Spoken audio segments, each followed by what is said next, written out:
Welcome to the Dodgy Idealist, guys. Tonight I've got a special guest and the normal hostess with me. So, along with me, I've got Mooraider. We all know her already as the unofficial ZACP mascot. And That's not true. yes, it is true, Moo. And then I have Joe Emilio, comedian and outspoken person of the right wing cabal. Welcome, Joe. I think some people are taking that a bit too seriously. Well, that's their problem, not ours. Thank you guys very much for having me. This is fun. Nice to meet you or hear your voice, Moo. I've Yes. experienced Nice to hear your voice too, Joe. I've experienced your opinions on Twitter, and they're great. I love your zest. And Dodgy Idealist, I still don't know what you look like, but it's good to hear your voice too. Thank you very much. And I look like a wheat stalk. That's it. Okay. All right. So last week you made a rather interesting video, and I think it's very telling. You made can we call it a rage video? Because I think we all laughed more than we were angry, because you portrayed in a comical way it's so accurately what the woke people do in trying to silence us. Do you want to tell us more about that? How did you decide to make that video, or rather why? Yes. Look, you can call it a rage video, I guess. I mean, look, that's the beauty of art. I mean, it's subjective, and everybody's going to take away their own interpretation of that video. But they do need to watch the entire video. Otherwise, if you just watch like the first few minutes, you might assume and make assumptions, which is also what I talk about in that video. So I call it a rant. You want to call it a rage video? That's up to you. You want to call it a meltdown? You can also say that. But what led to that video? Great question. I think it's been an accumulation of a few things that have been happening throughout the years, I think, to some extent, as an artist and as a performer. But during this lockdown, as you know, people are stuck inside, and especially for a comedian, there's not much we can do. So I took to YouTube to try and stay relevant and in the public eye as much as possible. And you start to notice things, as most of us have now. I like to think that some people are now becoming wise to the political sphere of things, and some people are still deciding to maybe not be political, and that's fine. That's their choice. But I started to, get into the whole political thing and stuff like that, because I was angry as a citizen of South Africa. I was angry with the way things are going. I was angry with things that were being said by the government. I was angry with ESCOM, and started to ask questions. And I found out about a group of people that are a very large group of people, but are silent, and for good reason.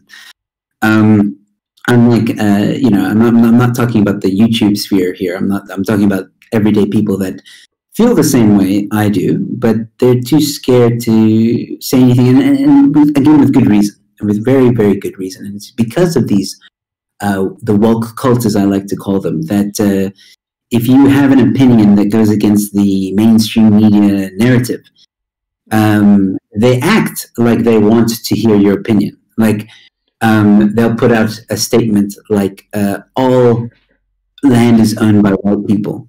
And then you come along and say, well, actually, here's some statistics that disprove that or debunk that. Then they'll say, no, but you see, those statistics come from a racist organization. And then it's like, okay, well, here's another one that doesn't come from that organization. What do you think of this? Oh, no, that's racist because it goes against the narrative. Okay, well, what about this? Well, no, that you can't use that because the person who is saying those stats are unbiased. So you start to realize very quickly that this person actually doesn't want to have a debate or a discussion. Rather, they just want you to accept what they say. And this is true in many different forms. There's also the form of, when it comes to the arts, where they say things like, oh, you can't do, if you're a white person, you can't, if you're you're a white who is descendants from colonialists, you're not allowed to do accents. And now they try and say like, you're not allowed to do accents in a condescending or make fun of other accents in a almost like a bullying kind of way. Now that is kind of like general knowledge for artists. We don't, like, any good artist won't just take an accent and make fun of it and make it sound terrible or try and demean someone. It's, there's been articles out there where they say like, yeah, but a white can't do a black accent because that's blaccent, Yeah. and attacks on artists that have done that. Well, they've done what the woke call black accent, which racism is also can be, or at least the way the woke, their definition of racism is kind of subjective. If you look at the actual definition of racism, you know what a true racist is. It's not what the woke define it as. The woke make it very blurry, and they dilute the meaning. And that's why when you start maybe retweeting about Trump, even though it's a tweet that it's not his tweet, but it's a tweet about him, they start thinking, oh my word, you're a Trump supporter, which means you're racist and a homophobe. And, they make quick judgments which are unsubstantiated in any way, shape, or form. And you get labeled. And that's what the woke do. If you don't agree with them, if you don't agree with any of their ideologies, then they'll find something. Either you're a racist, or you're a homophobe, or you're against LGBTQ, or you're a transphobe, or you're whatever phobe they want to label you as. They'll find something. That's why they engage even more when you disagree with them, because they wait. It's almost like they're looking for something. Like, okay, what is he going to say that's going to be a mistake, so I can catch him out and say that he's this, and then they'll screenshot it and they'll parade it around social media to label you. And pretty much in some cases they'll even try and dox you, which I understand why you remain incognito, and I don't blame you. They'll destroy your life. They really will. There's cases, there's been stories, we've heard it all. And let me also make this clear, sometimes this happens from the far right too. Oh yes. And it's not just the woke, but the woke seem to be a lot louder on social media, at least from my experience. I'm just talking about my experience here. Yes. So to get back to the thing of the video, I had gotten to a point where, as an artist, I was like, I'm calling out the bullshit. I've spoken to a lot of people who think that these ideologies and these opinions are just stupid.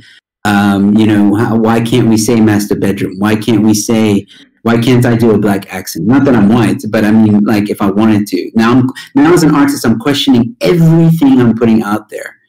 Yes. But it's censoring art. Yeah, and I feel that's not fair, especially in the art industry, especially comedy, because comedy is supposed to make us reflect upon society in general and make us laugh at ourselves. But I also want to point at something that you said. You said that they engage you, but not in the sense of a fair or sort of open debate. More like they want you to accept their point of view. It brings me back to something that that English actor Robert Atkinson said. He quoted someone that said, "I'm not intolerant. I'm just intolerant of intolerance." And he pointed out that that's just another way of saying I'm intolerant, in the end. And that's basically what I feel they're trying to do, They're trying to force their opinions on you, but they don't want to take a step back and look at themselves, Absolutely. Yeah. No, I agree with that 100%. They don't. There's a lot of hypocrisy in the way they think. And I really don't understand that way of thinking. I really, people that can't try and relate to someone else's situations, and it just has to be their way constantly all the time. I cannot relate to that way of thinking. It's a very life does not work that way. Yeah, it's a very complex way of thinking. I think I've observed it for many years, and so let me also explain this. People, I've been now. What's going around is I've betrayed, I don't know, someone or something, I don't know, because people are saying like, yeah, he chose to go the right wing way. And it's like, no, I just decided that I'm not going to be silenced by you people anymore. I've always felt this way. And just because I was hanging out with you at a gig and I didn't want to engage in a woke conversation doesn't mean that I agreed with you at that time. It just means that I didn't want to engage, so I didn't, because again, it was that fear, oh shit, well, if I say anything against this, I'm going to be ridiculed and they're going to like make fun of me and outcast me. And from the very beginning in the comedy industry, I wasn't outcast. I realize that now because I've done a lot of reflection. Now, it's also these woke that seem that they have a sense of entitlement. So for whatever reason, they think they are the end. Whatever they say is set in stone. Even if there's no evidence to support what they say, they use mainstream media. Like, look at this article that says this, or they say, look at what someone said. This PhD guy and all that stuff. And it's like we're supposed to now bow down to academia and believe what we read. People have forgotten.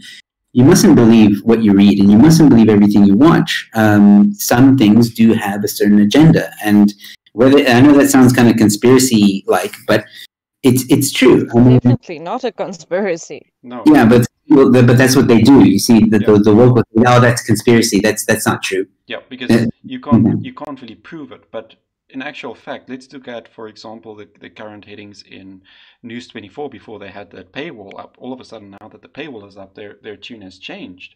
But, before that, it was like white people should just shut up or sometimes shut up. Sorry, I don't want to get the heading wrong. Just sometimes shut up and listen. Or, if white people are silent, it's a form of white supremacy or some BS like that. Adrian Basson, Melanie Verwoerd, enzovoorts, really, brings forth that sort of that scene which we just explained. There is definitely a sort of agenda, and that agenda is to silence any dissenting voices. Yes. And we've seen that when we speak out, they try everything in their path or anything in their anything in their power to try and discredit you, because that's very contradicting to what they want people to believe, right? And as a comedian, I feel, or at least I think, you're trying to reach an audience, right? And you are dealing in audiences, members of the audience. So that's the currency that you deal in. The more that they can sort of influence your audience, the more power and control they have over you, because your audience really does literally mean your income. Yes. Yes, absolutely. 100% spot on. That's why they'll slander you and shame you. It's almost like the modern day taking someone out into like in the medieval times when they wanted to shame someone, they take them out naked and ring that shame bell and parade them across the kingdom. It's pretty much the same thing. It's just digital now, and a lot of it isn't even true. A lot of it's not. There's no substantiated evidence to support the claim. They just create, like you said, the media creates a narrative, and then therefore people now use that. So that's what we're dealing with at the moment. I do think that. Not a lot. Like, I found this out now after doing this video. So let me get back to the video. My reason for that video was a simple, in its simple message is enough is enough. I'm done with you, woke cult. I'm gonna make the content I want to make. I'm going to be friends with whoever I want to be friends with. I'm going to have the beliefs I want to have, and I'm going to have the opinions I want to have. If you can't handle it, block me.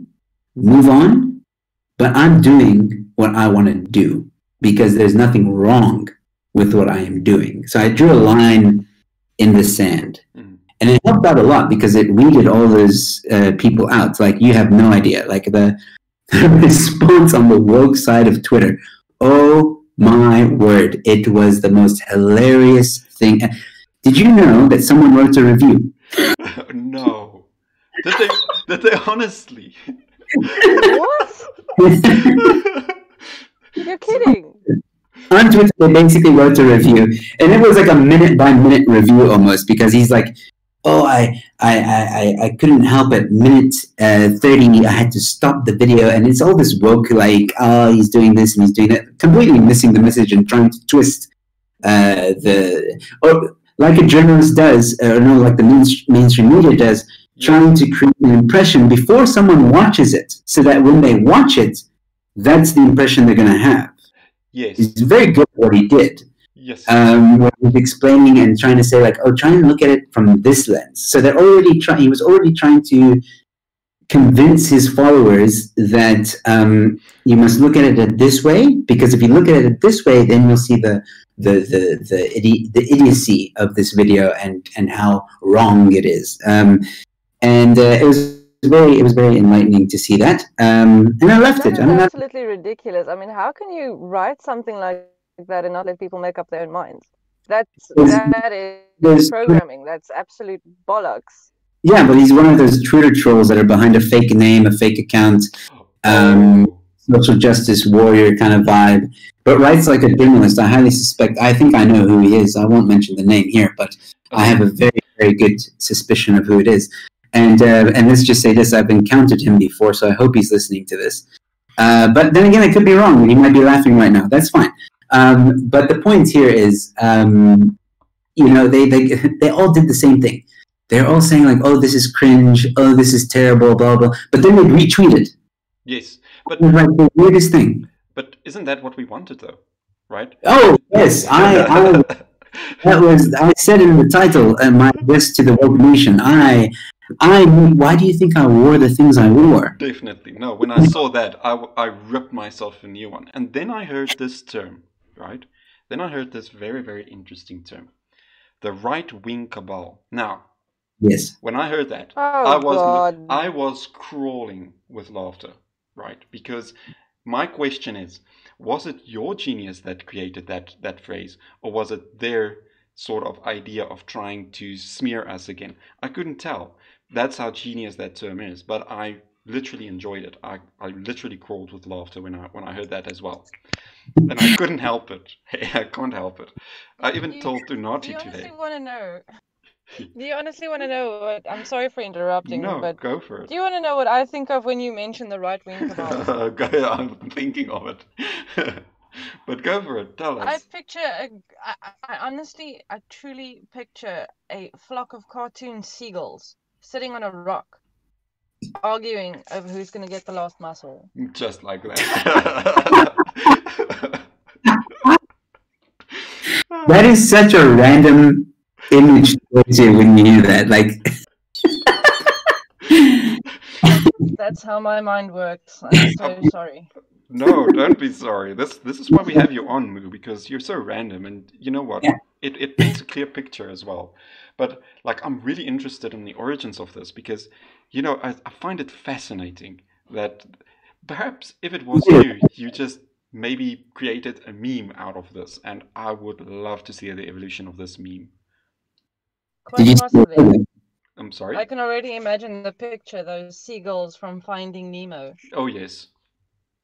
Did you see the logo? Sorry? Did you see the logo? The logo that I made? Yes, I saw that logo and I thought that was a nice touch. That was a really nice touch. I actually haven't seen it yet. I'm so sorry. I'll put that video link in the description as soon as I upload this to YouTube, and I'll try and find that Twitter post of the minute-by-minute review as well, and I'll also link that into the description so that people see that we are not making this up and that we are not lying, right? And I don't know if I'll try and find the link. I think I have it. Yep, no problem. If we find it, we put it in. I'm just really curious when Logic left the building. Oh no, it left a long time ago, honey. Very long time ago. Sorry. Oh, yeah. Was I in the bathroom? The moment you grew up, that's when it left. Oh yeah. That's insane, man. I can't understand how the reasoning works lately. You know, these days it's like A plus B equals X, Y, and Z all together. Oh, it's yeah. like, what the fuck? But it's like this whole idea that they have in their head, like you know, if we silence the ideas that we don't like, then people won't have them. But that's going to have the exact opposite effect, right? Because the only way you can really combat ideas, bad ideas or good ideas or whatever the case may be, is with more ideas, right? And this is something that I also realized as I was preparing for this. Freedom of speech or the freedom of expression really is something new to us as society and in a whole, in a civilization, as human civilization. It really popped up maybe in the 1800s, 1900s. In the medieval times, or even in the Renaissance age, you looked skew at someone from the aristocratic class. They had grounds to try you and throw you into jail, or you just said something wrong, or they just don't like you, the way that you said something. It was grounds enough to put you in jail, or worse. So I don't think the woke are aware of just how privileged we really are in this expression that we have. And now they want to move us back into the Renaissance / medieval dark ages. I find it very, very worrisome. So it's extremely worrisome. Yeah. So it's also people back then died in their mid-40s. That was like one of the worst periods of human existence. Yes. If you look at the Soviet Union, when they were in power for that short amount of time, when communism was supposedly working, even though it wasn't some would argue it wasn't real communism.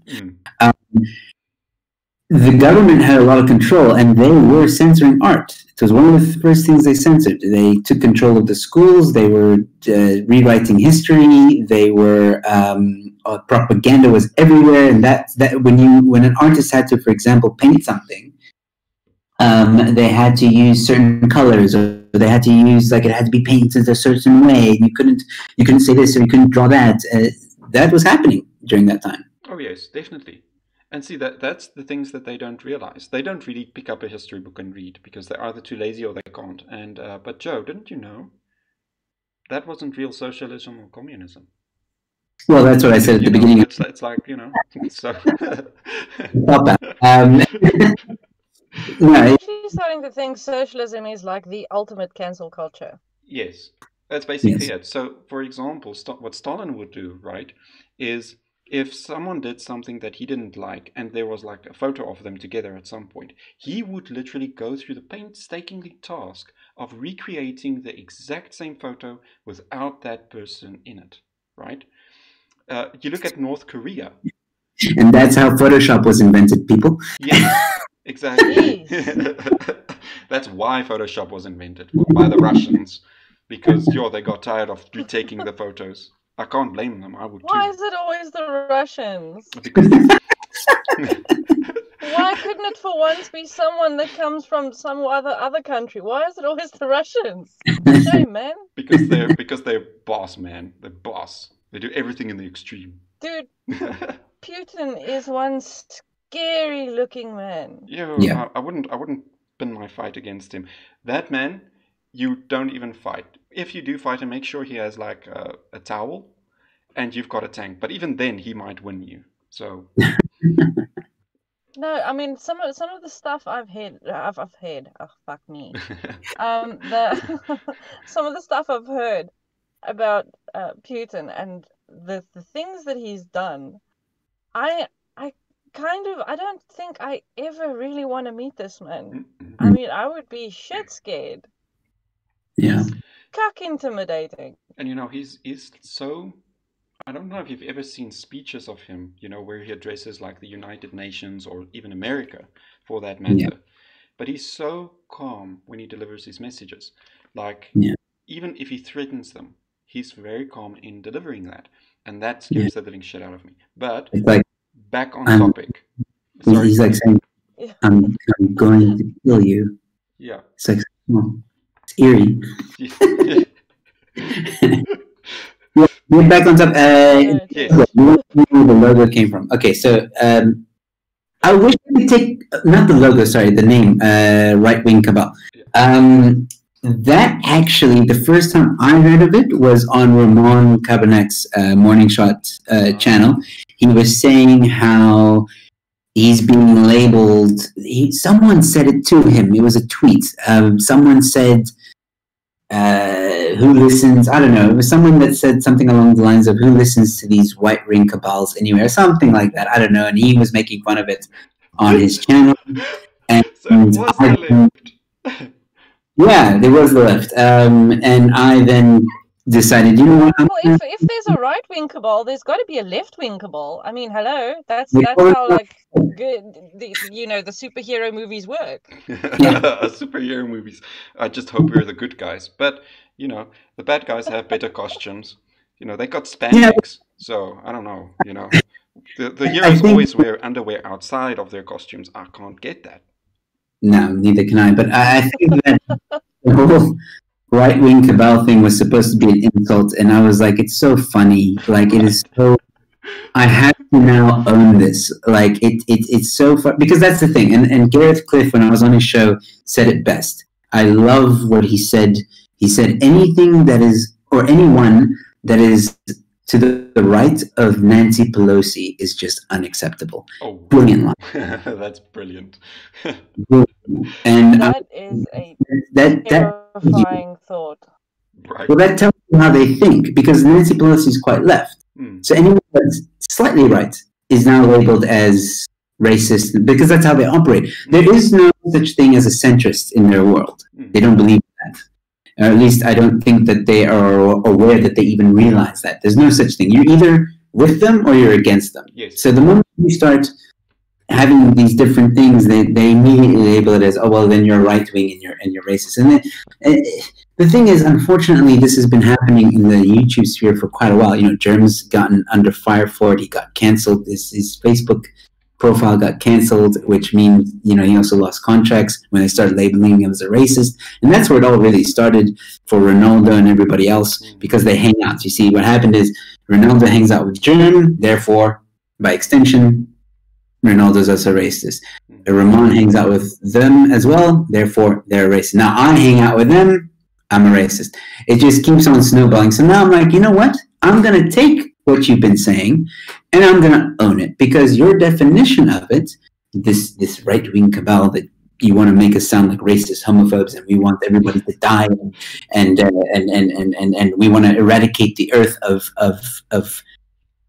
I don't know what exactly, but apparently we want to take control of what, I'm not sure. I'm going to own it. We're going to have a right-wing cabal news network. Oh, yeah. And it's basically anyone that is producing content that's similar to what we're doing right now. So that's why I included you guys. Okay. And I included Baratus, and I included, Unati Kwaza doesn't really produce any online YouTube content or podcast, but she's very Unati, she's a legend, that woman. Exactly. She's her Twitter is very active. She's trended so many times, and she agrees with a lot of what we say. Look, I think all of us will agree. Every one of us, me, you, Moo, Ramon, Germ, Ronaldo, the list goes on, Paratus. If we all sat down in a room, we would debate quite a bit about a lot of things. Oh, yes, definitely. Of course. I mean, our views are not all the same. No. Exactly. Like literally made out of the same mold. No. Exactly. But would we hate each other? No, we'd still be drinking beer and having an awesome discussion about life, ideologies. Would we come to some solutions? Maybe. I don't know. That remains to be seen. But we're all different, and we all have our own views, and we can all tolerate each other and realize that just because you might be, I don't know, pro-life or what's the other one? Choice, doesn't mean that you are now this crazy person that wants to kill everyone or whatever. They always say it's always that extreme. Like if you're not with the LGBTQ, then you are a homophobe and you want everyone to die. That's just not how it works. I know that and I say this with quotation marks, the right-wing cabal news network are actually progressive. So, like, let me put it into context for you, right? So, after that rant went out, I had a comment on my YouTube, on that YouTube video. So, get this. We were just talking about superheroes, right? So, this guy comments and says, if you really hate the woke, then you should take down the Marvel figurines and stuff that you have in the background, because they've been woke since 1960 and they've been the leaders in progression. What? What? What? Yeah, go look at it. It's there. No. So I replied, okay, I replied to that comment and I said, there's a difference between the woke cult and progression. I am all for progression. I'm a huge fan of progression. And that is the problem right there. There is, like, this comment just proved my point again in the video. Like, yes. You guys don't know what the flip you're talking about. You don't. You think that progression means we must all be tolerant of each other, and that certain brands, because they made an all-black movie, now they're like the woke, you know? No. That, yes, Black Panther set records, and it put, it made history movie-wise, being all black and black superhero and all that stuff. Yes, that is a symbol of progression, and I'm all for that. Oh, yeah. I'm 100% for that. But even, you know, the woke then start eating themselves, because then they forget about that monumentous occasion and move forward, and then they want to attack it, because later on, 2 years after Black Panther's made, one of the African American actors, I think he plays Falcon in the Marvel movie cinematic universe, starts criticizing Black Panther or Marvel actually, because only Black Panther had so many black people involved. He was complaining that notion didn't continue into other movies. Oh. Having more black people involved. Not necessarily all of them, but just more of them. Yes. So that starts that debate again now. Oh, okay, now it's a racial thing. Who's right, who's wrong, blah, blah, blah. Is it woke, is it not? And again, when you start nitpicking at that, when you start creating this narrative that doesn't exist, I'm pretty sure it wasn't a Marvel executive out there that said, you know what, we're only going to do one movie for the blacks, and then we're going to move on. I'm pretty sure that's not how it went down. But insinuating that now. Yeah, and also what they tend to... I hate the fact that people think in racial lines. I hate it. And what they also tend to forget is when you're a director, you look at the culture surrounding, you know, that scene or that set or the idea behind that, you know. So, for example, a brilliant movie that tries to capture diversity for me is 1000 or not 1000, 10,000 BC, right?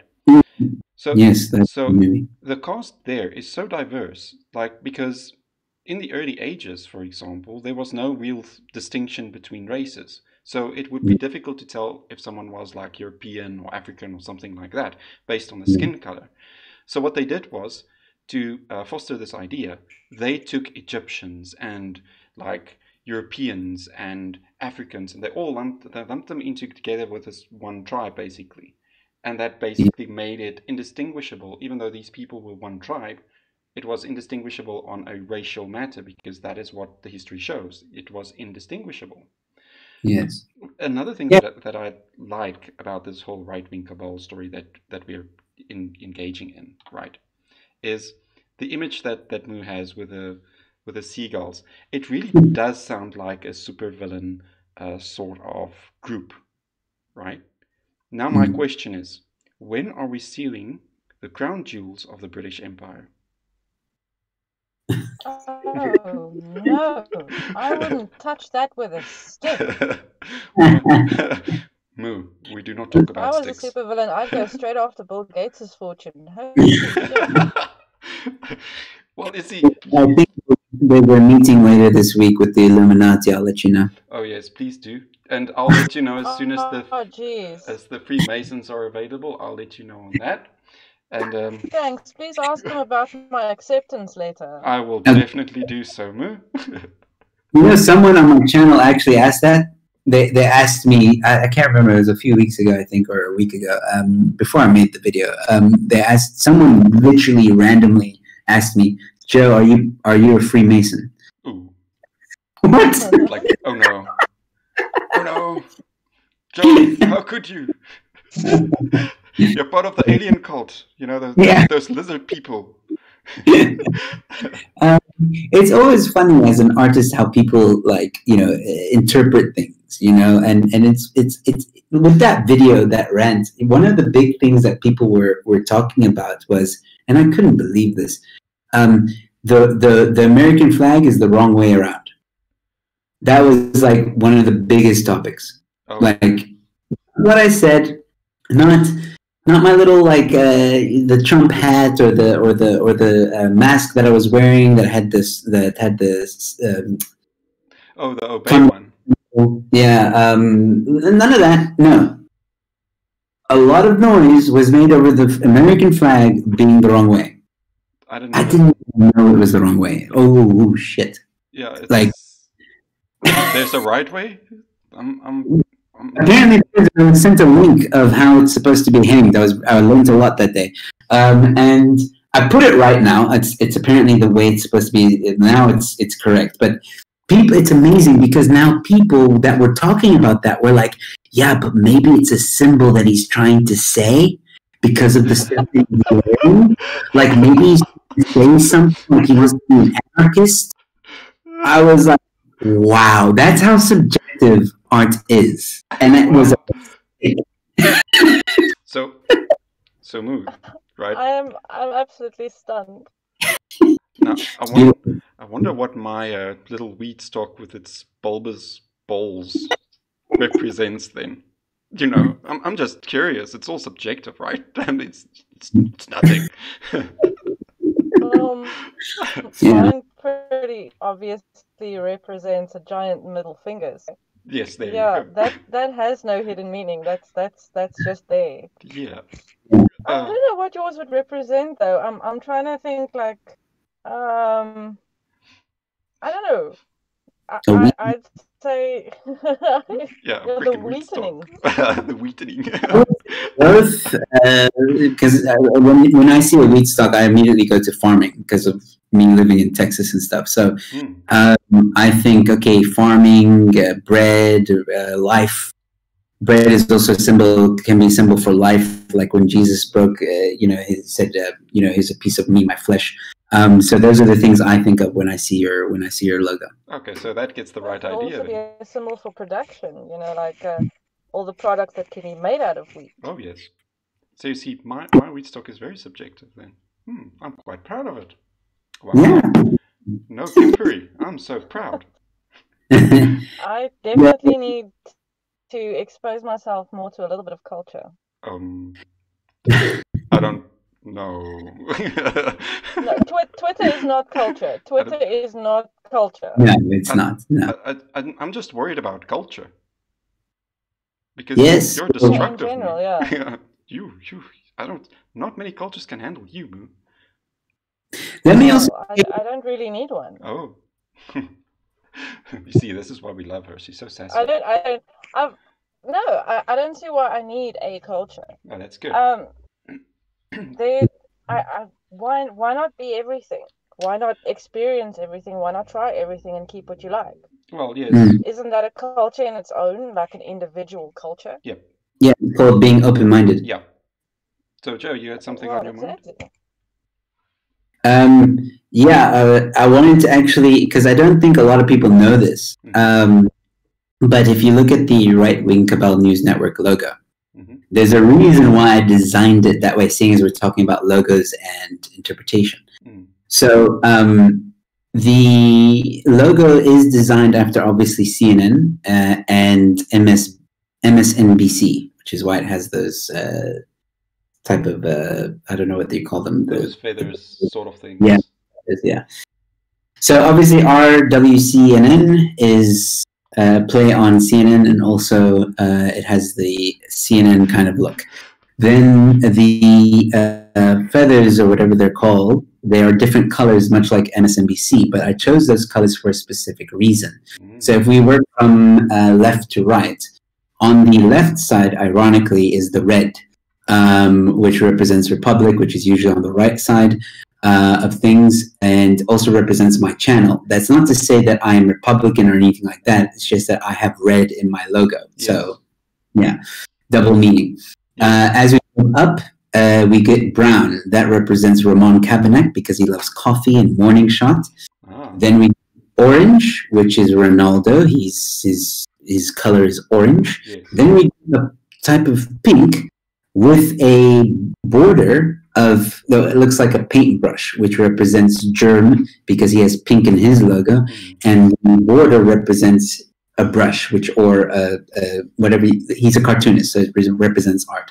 And then the bottom one on the far right is blue, a turquoise bluish gradient, which represents liberal thinking, liberals, and also represents Eleutheria in the, yeah, as double meaning as well. Yes. So all of them represent something and represent ideologies as well. The orange is, I like to think, is a mix or a middle ground. That's why it's in the middle as well. It's in the middle for many reasons. One, because Ronaldo has the most subscriptions, so I like to think of him as the supreme leader. And then that's a joke. Oh no. And, because it's orange is like it's like the middle, the centrist, and he is also quite, he doesn't like to think he's total, he claims I think he says he's a centrist, leaning left, but he also, that's why he's in the middle. And then on either side you have Ramon and you have Germ, which when you look at the three of them, they like to call themselves the three Amibros. Yes. So that's also another symbol in the logo. So it's, I think, obviously you can tell I thought about it, because when you just look at it, you won't recognize that. But if you really look at it, you'll start to think like, what do the colors mean? Why is this here? Why is that there? And it's almost like telling a story and representation of pretty much everyone that's in this, what the woke has labeled us as a right-wing cabal. It symbolizes the different ideologies that we all have, and it's all in that logo. Well, I think it's brilliant. Thank you. So I see we've got like 20 minutes left. I want to talk about how cancel culture affects comedy, because I think this is like very serious as well, right? We continuously speak about how language shapes thoughts, right? And that's very important to understand, because if someone controls the language, they control your thoughts, right? Imagine having an idea, but you can't express it because there's no words to express it, because you're not allowed to learn these words or use these words or say these words. Exactly. Right? How do you get those ideas out there? And I think this is where comedy comes in, because comedy for me really is a sort of pushback against either left or right going too far. Yeah. You understand what I mean? So tell us a bit more about how cancel culture affects comedy, because you're in the comedy business. I'm outside, like I can only see what I observe, but you're living it. So, yes. All right. So first, let me say that I don't speak for all comedians when I am about to say what I'm about to say, and that I definitely don't speak for the comedy industry. However, for your listeners, if they want to know why I hold maybe some credibility, is because I've been in the industry for over 10 years now. So I've met a lot of the comedians that are famous, like Mark Lottering, Barry Hilton's been on my show, on my YouTube channel. So there's, just to name a few big names, and Nick Rabinowitz and those guys. So I've met them, I know them. And yeah, that's what I just want to put that disclaimer out before people go out. And this is to your point. I have to say this because if I don't, the woke are going to have a field day. Yes. So look at Joe. He's speaking for everyone. How dare he? So to your question, this is exactly it. That the fact that I have to put a disclaimer before I give an opinion, the fact that I have to think now when I read an article that, oh crap, accents aren't acceptable by certain races or certain backgrounds of a person. If he's a white descendant of colonialists, then he can't say anything or imitate someone who's been oppressed. But again, now where do you draw the line with that? Okay, so now we have to. Are you going to now assign a comedy club or guild that will now vet all the comedians and criterionize them and say, okay, you are a white descendant of colonialists, so you're not allowed to make fun of that black man because he was oppressed. He's a descendant of oppression or oppressed people back in the day. How do we even know that? How can we even differentiate that and control that? And now we start thinking, okay, well, then I'm just not going to do a black accent, because on the off chance that I do one and it gets taken out of context, then I'll be labeled as a racist. So all these things are crazy things. Let's take the most recent thing that a lot of people are trying to slander me for. Is I was on Germ's channel, and they started to say that there's this thing going around that I think satire is blackface is satire, right? And that was taken out of context when I was on an interview with Germ, and it happened such a long time ago that I don't even remember the context in which I was speaking. I need to go watch the interview again, but I'm pretty sure I can explain it. And even if blackface is satire, this is one of the biggest debates, blackface being one of them. I think it's maybe one of the things that started this whole debacle of now we're doing black scent. You see, blackface, black scent, it's the same way of thinking. And it's the reason why a lot of these Hollywood superstars like Jimmy Fallon started to apologize for skits he did way back when he was pretending to be a black man and doing a black accent. Before the social media could even get a hold of it, he now brings it up and says, I realized what I did was wrong, and I'm sorry. And here's the thing, Jimmy, nobody called you out on it. They called out Robert Downey Jr. for his performance on Tropic Thunder when he was acting as a black man. Technically, he was acting as an Australian who was acting as a black man. So, I mean, okay. And that's blackface. So you're telling me that all those artistic productions and movies and all those skits are blackface. And that's why I said, I may have misspoken, said it's satire in some cases. Quick question. Yeah? Quick question. Wouldn't it then be fair to ask the Wayans brothers to apologize? Ooh. The argument also came up, but they say, but black people, it's okay if black people. There's always a double standard. I also don't understand why there needs to be one. Yeah. Why should people try to apologize for things that they did in the past in the first place? Here's something, right? So comedy and sense of humor in the past is different from what it is in today, right? And also the nuances of language and how culture developed along those lines are very much different in the past than they are today. This is why we say we can't hold people in the 18th and 19th century to the same standards that I can hold, let's say, Moo or you or myself to, because the cultures and the way of expression was just so different. Yes. And this is what I think these people tend to overlook, and not in ignorance. They're fully aware of this. I would say they have this malicious intent to almost want to overlook it, because that would go, straight against what they believed to be right. See, this is where the confusion comes in. And I think Jim Jeffrey said it best. If you haven't watched it, for your listeners, watch his recent one-man show on Netflix. There's a part where he actually discusses this whole cancel culture and explains beautifully, by the way.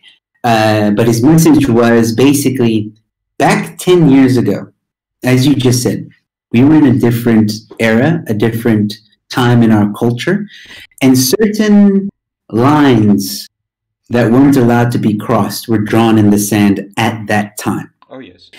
Comedians would go up to that line, and we'd push that line. And that's what we did then. Yep. 10 years later, that line has been pushed back, okay? But in the timeline of history, 10 years ago, that line is where it is. It hasn't moved. It's only moved now in our future. But you can't hold me accountable for something that at that time, it was okay. Now, because in our current situation, the line has been pushed back, you're trying to fault me for something that actually wasn't correct or wasn't incorrect in the past. That doesn't make sense. And it's true with any woke cult narrative. The things like I've seen interviews where black people are calling out black people, and like this one guy on an interview, I don't know if you guys have seen it, it's gone kind of viral, where a black man is talking to another black man and says, give me one example of you being oppressed in today's society. In today's society, name me one law that prevents a black man from doing anything. And the other guy couldn't answer it because they're so busy looking at the history and saying like, yeah, but back then it was this, you know? So it is thus now is still a problem. No, it's not. And it's the same with cancel culture in terms of like arts. Yes. Back then, same with Leon Schuster, it was okay for him to do what he did. Because there were so many people that just hated the fact that Showmax was doing what they were doing. Because Leon Schuster, at a time when South Africa probably needed it the most, he was making people laugh through his art and his content and what he was putting out there. To now in today's age, we have blackface. And now you want to prosecute the man for at a time when he did it, it wasn't a bad idea. Now, there are some that say that, and I haven't seen this, so I need to again put this disclaimer. There are some people that say that, no, actually there was an interview with Leon Schuster, and he said that back in the day he was questioning if he should even do it. I haven't read that article yet. I'm trying to look for it. Because if that's the case, then that shows that even back then it was questionable. And if it was questionable back then, now you're asking a different question. Okay, so he was aware that he was doing blackface and it was wrong, and he did it anyway. Okay, that kind of changes things. But then we have the argument again. Is it really bad to do blackface? What is blackface? Because there's so many definitions. I understand it that blackface is like, if I was to put on a black mask and make fun of a black person in a demeaning way, then that's blackface. Yeah. But if it's not in a demeaning way, same with the accents. If it's not in a demeaning way, then it should be fine because I'm pretending to be a character for the purpose of a story, and the black person isn't necessarily the bunt or the brunt of the or isn't the punchline of the joke or story. Yeah. So this is where it all gets kind of, very blurry in that sense. Sorry. So that's just to mention something. During that whole craze, I remember that it used to be a thing that people would do like a challenge or whatever. I can't remember exactly what people would do because there was the Kiki challenge and all such stupid shit. And then there was this thing about, I think it was a blackface challenge, if I'm not mistaken. Interesting. And there was this, I can't remember on what platform it was, but it was like ages ago. People were like randomly posting these photos. I don't know how it started, but there was this one particular video of a black dude that put flour on his face, and his best friend was a white dude who put chalk on his face, and they just looked at each other, hugged each other, and laughed their asses off. Yeah, because it's I mean, that's what it's all about. Yeah. See, No. and I also want to come back to something that you said. You said, for example, in such movies, it's not necessarily the black person that is the butt of the joke. And I found that in many cases in Leon Schuster's movies, it's not really the case that it's either white or black or colored. It's whoever falls for the joke. Yeah. So well, that's the idea of a prank, though. Now we've lost the definition of a prank. We've lost the definition of having fun. We've lost the definition of, prank. Like that. You look at what's his name? That American guy that made also I've Been Punked or whatever.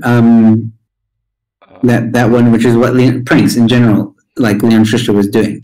Oh yeah. There is no insults when you do a prank. A prank is a prank. You're making a joke. You're trying to have some fun. Yes, he pissed off some people, absolutely.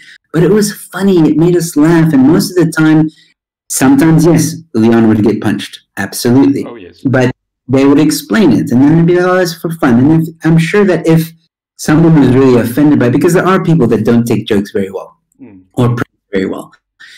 And then you just say, well, I'm sorry, but, I didn't mean to offend you. It's just a joke or whatever, and we move on. Yeah. And the same with comedy. Comedy, if I make a joke and it is racist, and I mean the proper definition of racist, then by all means come after me and educate me in quotation marks.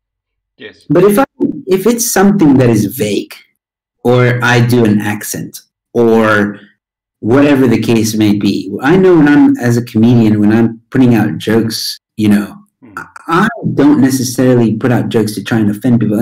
And this is what actually really kind of irritated me about this whole accent thing, is that I, as a comedian, if anybody's watched my comedy, I talk about my experiences in South Africa. And I do touch on some interesting topics, like, for example, cum books, and I make fun of that and my experiences with that. I make fun of car guards. I make fun of all these cultural things that you guys have that, as an American living here and embracing the culture, by the way, was weird for me. Now, that style of comedy, or that comedy show right now may not be acceptable, because the woke think that me impersonating a car guard might be offensive to car guards, for example, or to the colored person that was a car guard, or the black person, the white person that was a car guard. There's other things where I do have racial, or not racial, like, I'm not race baiting or anything like that, but I differentiate, a white person would react this way, a black person would react that way, which a lot of comedians do. Trevor Noah is renowned for that, how certain races would react to a certain situation. And now we're almost eliminating that from the art of stand-up comedy. And that is a problem, because stand-up comedy in general is mocking. You mock things. There's ways in which you do it that are not demeaning or insulting. Ways, like you said, where you bring certain issues to the forefront and we can laugh about it. Yeah. And comedy absolutely should not be used as a tool for evil or make fun of people. Absolutely. There's a difference. Then you're bullying someone. But, and this is what I've been trying to say in my quest on this, at the end of the day, artists do not have a right to judge each other or tell each other that they can't be an artist. Yes. That is wrong. So, for example, comedians telling other comedians, you can't do comedy, or you shouldn't do comedy, or you're not funny, or whatever. Who the hell are you to say something like that? I have been told in my comedy career that I am not above comedy as a comedian. Just because we're comics doesn't mean we own the rights to who and who cannot be a comedian. That will never exist. It is the audience that control our career. Just like a painter who paints something. Some people might find it offensive, some people might not, and some people may be confused as to what the hell they're looking at. But that's fine. That's art. That's subjective. And it's the same with comedy. Some jokes, that's why you have so many different genres. You have dark comedy, you have blue comedy, you have storytelling comedy, you have one-liners, because some people like certain jokes, and some people like all of them. That's fine. Some people appreciate comedy in general. That's also fine. But comedy is subjective. For you to tell another artist or comedian that you are not allowed to do comedy because you think they're not funny, as a comedian you think they're not funny, is some dictatorship fascist bullshit that I'm not willing to tolerate anymore. And trust me, there are a lot of comedians that I know of that have told me, Joe, you're not funny, or Joe, you shouldn't be doing comedy, or oh, you look bad for the comedy industry at the moment. I don't care. I'm going to produce my content, and those that enjoy me will watch me. Yes. See, I do enjoy your comedy very much. Yes, I mean, this is something, maybe because we're part of the right-wing cabal, we find the jokes convincing. But no. I'm still waiting. I must have sent that away like months ago. No one's answered me yet. Answered you about what? I'm like still in the centrist limbo here. I'm not invited to the right-wing cabal yet. No, sorry, Moo. It's a man's only thing. We're sexist as well. So. And Beth is part of it. That's fine. I'll just eat my cheesecake alone. Okay, that's okay. But I know where your crowbar is. So You are. No, I know where my crowbar is too. Yeah, Oh. exactly. Both of you are welcome on my channeling fun. I just don't know if you will show your face. Yeah, What? I don't have an issue to show my face, but I don't know if Moo is comfortable with that. This is why I opted for Discord, because I know some people aren't really comfortable with revealing their faces. Mhm. So Moo, Yeah. would you be fine to reveal your face and your beautiful hair that we didn't see? No. Okay, see, there we go. Look, I guess I could do an audio interview with you, Mir. That's not a problem. I can respect your privacy. That's not a problem. It'd be Yeah. interesting. Now she needs to think. Uh-oh. Moo, are you there? No. Okay. I would not be comfortable with that. Oh. All right. Well, there's your invite. Okay.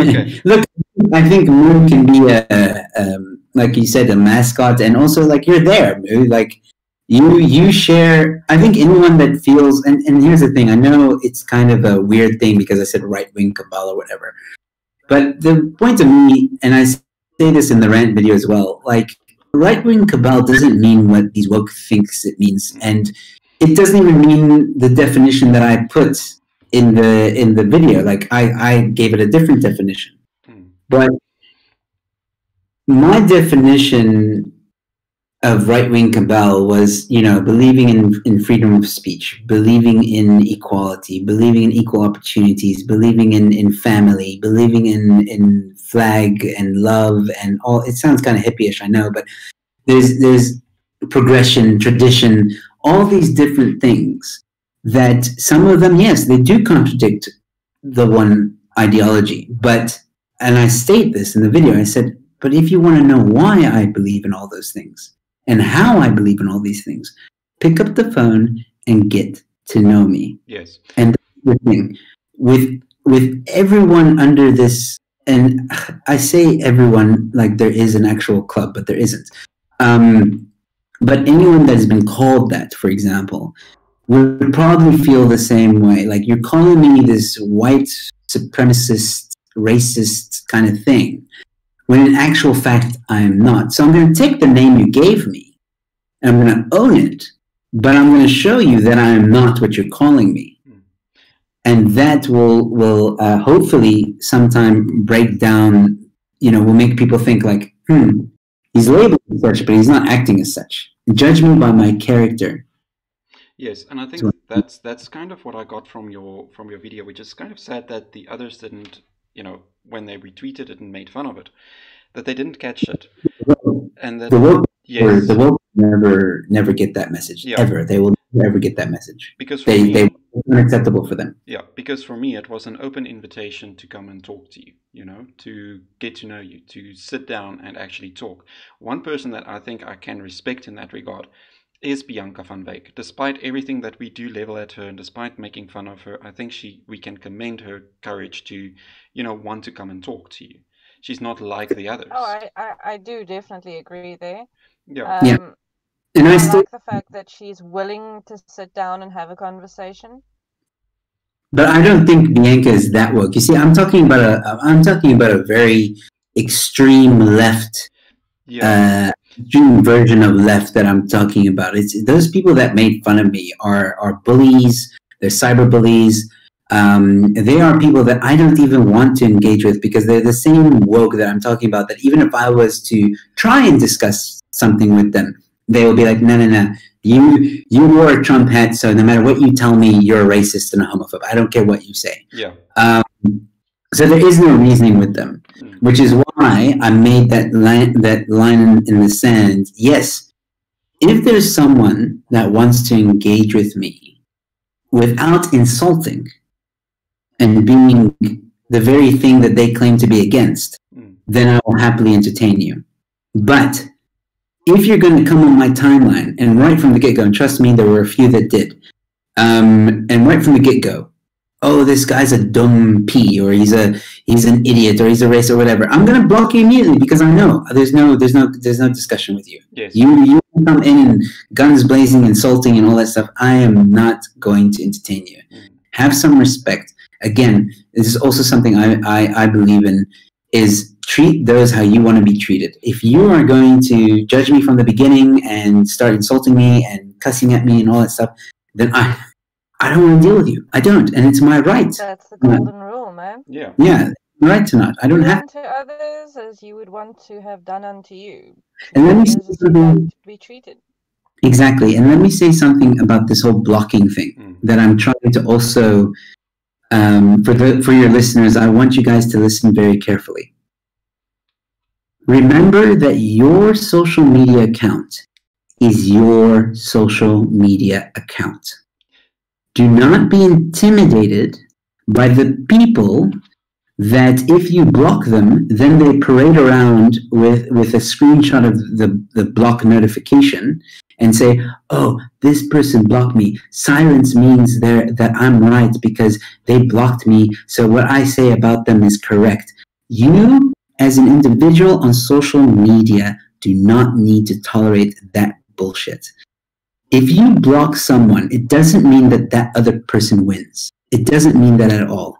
What it means is you shut the door of your house. You kick them out of your house. That's what it means.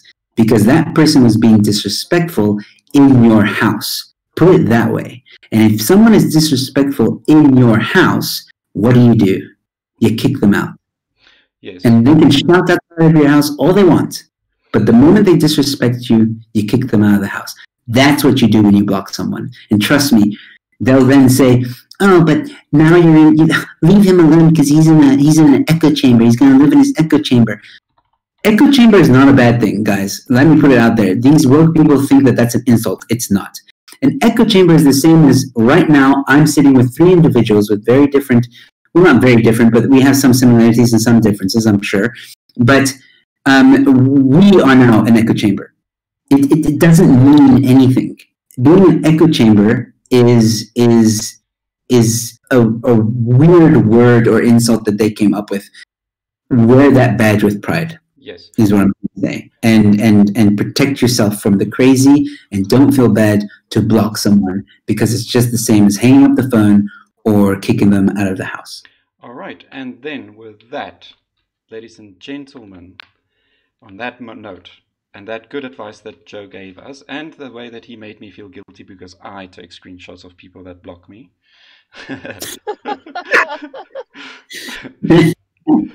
I want to don't wish. do that. I don't keep trophies. No, I remove it as soon as I uploaded it because I mean, like Joe said, it's unfortunately a dead end. For example, I criticized Adrian Basson and the way that he writes articles and the way that he kisses ass to the ANC and so on, and he just decided that he's not, interested in engaging with me. That's totally something different. What Joe's actually talking about is actually blocking the toxic people out, and that's very important as well. Oh yeah, no, that is very important. If someone gets abusive, like out. Yeah, either mute or block. I think I've blocked one person in my entire, social media history so far, and that's, something that I don't really want to do because I do want to engage with people and with ideas and so on and so forth. It's just that some people you can't, like Joe pointed out, that you can't reason with, that you can't have a decent discussion with. But ladies and gentlemen, it is time, and Mr. Emilio does have another gig to prepare for. I want to thank him very much for joining us and sharing our time and for the interesting conversation. Actually, the gig was cancelled, so I don't know if you want to go on. Oh, was it cancelled? Oops. Yeah. Unfortunately, I won't be able to partake. Yes. As I still have some duties I need to attend to. All right. Yes. No, that's fine, Mo. That's okay. At least... thank you so much, guys. It's been a blast. Thank you very much, Mo. And I also think we need to finish because I also have a few things that I need to complete. That's fine. All right. But thank you very much, Joe, for your time. Ladies and gentlemen, I will leave his channel's link in the description below as well as his Twitter handle.